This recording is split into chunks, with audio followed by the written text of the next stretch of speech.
What is up, guys? We looked at the overall best champions in each role on Monday, but so much has changed, I really wanted to go into the roles in a bit more depth. ADs are actually finally starting to do a little bit better now, so let's go into my best AD carries to play if you want to climb. Remember to like this video if you did, dislike it if you didn't, but let's jump into the number 5 spot. The Jinx is finally getting better, and if I sound happy, that's because I am. If you didn't realize, my logo is even the Jinx Fishbones rocket, so yeah, I do love her. She takes a little while to ramp up in the game, and that has been a problem for her in season 6. Not really suited for the meta, I guess, and Essence Reaver ADs have been spanking her for a while now, but to be fair, who wouldn't want to spank a Jinx, right? Anyway, so the meta is getting a little bit slower, getting tankier, and Jinx is way better. Infinity Edge into Runins is an insane amount of damage, probably one of the highest potential DPS in teamfights. Honestly, your passive, the Get Excited thing, is so overpowered. You get one kill or assist and suddenly nobody can hit you and nobody can escape you. Your lane is not as bad as people think. It's not amazing either, but with a more active support you can do a lot, like hook or knock up into chompers is a crazy combo for a lot of damage. Runins does actually shoot your rocket, so that's AoE crits in a team fight, and it's crazy. If you get ahead on Jinx, it's a lot easier to close out than most other ADs. We've also actually got a buff on the PB as well, where you're shooting your rockets faster, so it's going to be easier, and it might be really strong this patch. So number 4, the good old Lucian. Honestly, I am actually sad this season. I mained Lucian for a long time, and now everybody plays him since the new Essence Reaver was added. But anyway, the new Korean build is crazy strong. If you haven't seen that video, I'll throw it on screen. You should definitely check that out. Basically, you sacrifice your infinite mana pool and crit for more burst and Q and ult damage. It's definitely really strong in my opinion, and with this build, I think maybe he could even be number 1 on this video. I can't really rank him based on one build though, so he's here, but he's still amazing. He probably has the most well-rounded versatile kit out of any AD carry, honestly. He does a little bit of everything and does it really well. You have your mobility, an insane number of dashes with 40% CDR and your max rank. You have good burst damage, good sustained damage with your passive crits, a good lane phase, and a good late game as well. I am biased because he's my best champion, but I honestly think you can do well no matter how bad your team is. You at least stand a good chance at getting a lead and carrying a game. Now number 3 is going to be Ashe, actually one of the highest win rate AD carries at lower ranks right now. It does kind of make sense because we have a good lane phase, we have high range, it's easier to play with a lead as well, and you have good poke damage, which is hard to deal with. Her ultimate makes it pretty easy to win games actually. Like honestly, even when I get pooped on in lane, I can still do something by grouping and catching people with a good arrow. Your damage is really insane. No more Rageblade Ashe really, by the way, either. It's kind of just Infinity Edge into Runins. That's the most common one now. The build is really good for kiting, and it's going to get through tanks as well. Your Q kind of gives you a bit more burst damage against lower health targets as well, which is nice, but it also actually shreds tanks even quicker. Your Runins AoE is going to slow people in teamfights, which is definitely underrated, but the damage is the biggest thing, honestly. You do an insane amount of damage with your Q active, and you will rip through an entire team. The downsides definitely are that you get camped a lot in lane, you have no mobility really, and she's viewed as an easy target, so expect more a jungle attention bot lane, sadly. And even though her lane is strong, I actually don't expect to win it or come out ahead. Teamfights is where you go off.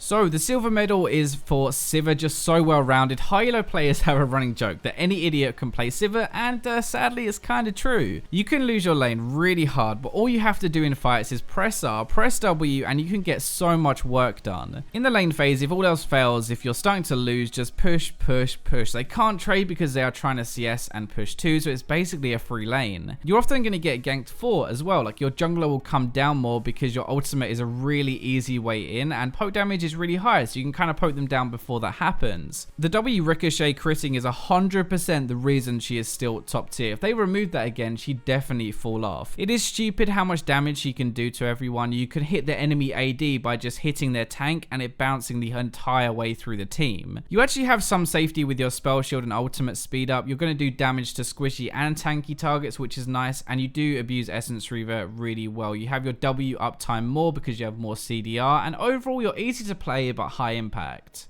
The first spot is going to go to Twitch, and every single time I talk about Twitch, people say he's not great for low elo, but this patch, his win rate is decent at bronze, silver, and gold, as well as higher. Yes, you do have no mobility, and some people are just going to stealth in and die like an idiot, but if they do that, they're probably going to die on any AD carry. A good Twitch is going to be able to get himself ahead and catch people from 100 to 0 and just completely annihilate them. It's going to kill tanks and squishy targets as well. You're going to position at the very back of a team fight and hit everything everyone and just completely crush. So basically that means he's good in a 1v1, good in skirmishes, but also really good in team fights. It's pretty rare to be able to do both so well. It's actually kind of hard to deal with a good Twitch, really. Outside of the lane phase, you never know where he is. He could just appear in your lane and kill you. People get caught a lot, and if you don't focus him, he will kill everyone. He's good against the meta ADs, honestly. Only Lucian actually in this video might be able to burst him harder, but even then it's going to be close. So I deliberately spent less time on those 5 so that I could talk about honorable mentions as well. So the first one, Ezreal, is really good even after the Iceborne nerf. In my opinion, he is so good at carrying bad teammates and kiting over and over, but the downside, the trade-off, is he kind of gets overshadowed in team fights by these kind of Jinx, Sivir, and Ashe picks who can DPS a lot more. That is the trade-off, really. You get less overall DPS, but more damage from range, so you're less reliant on your team to get your damage off. You don't need someone to go in so he can auto-attack. This is something really important for solo queue and why I think you can actually main Ezreal on the entire way up to Diamond, and it can be good in every single game. Kog'Maw is another one. The new Rage Blade is disgusting on him, but it is more expensive too, so it kind of slows down his build at this patch a little bit more, and the nerf to Moore and Sterix also hit him. The problem with Kog'Maw in solo queue is that he's more team reliant than the others on here. He doesn't really have any utility at all, but he does out damage everyone else. He is still really good at high elo. He has a pretty decent win rate, but he's not as great at lower elo where teams will probably just let you die. Vayne is another one with the new Rage Blade that is actually pretty good, but it's Blade of the Ruined King into Rage Blade. Don't ever get the Rage Blade first, it's really not that good. She is decent in this meta, but she's not as good when she's behind. It becomes really hard to get any damage off against fed targets that are common now. If you're really good with Vayne, then you should do better this patch before. Lane should be a little bit easier, and you should be able to do a lot with that Rage Blade combo, or even just a standard build, but if you get behind, then you're going to struggle. Jhin is the last one, kind of falling out of favor a bit with these more auto attack reliant champions coming in. Jhin is not really a tank killer. He does okay, but he's not great. These more aggressive supports as well also abuse his low mobility more in lane, and it's just kind of a bit more difficult to get stuff done now. He is still decent, his ultimate is still busted, but it's just not as effective as it was last patch. So these are the best ADs from my experience so far in 6.9. I hope you guys enjoyed the video. Remember to like, subscribe, comment, share, but for now, let's go to the robots.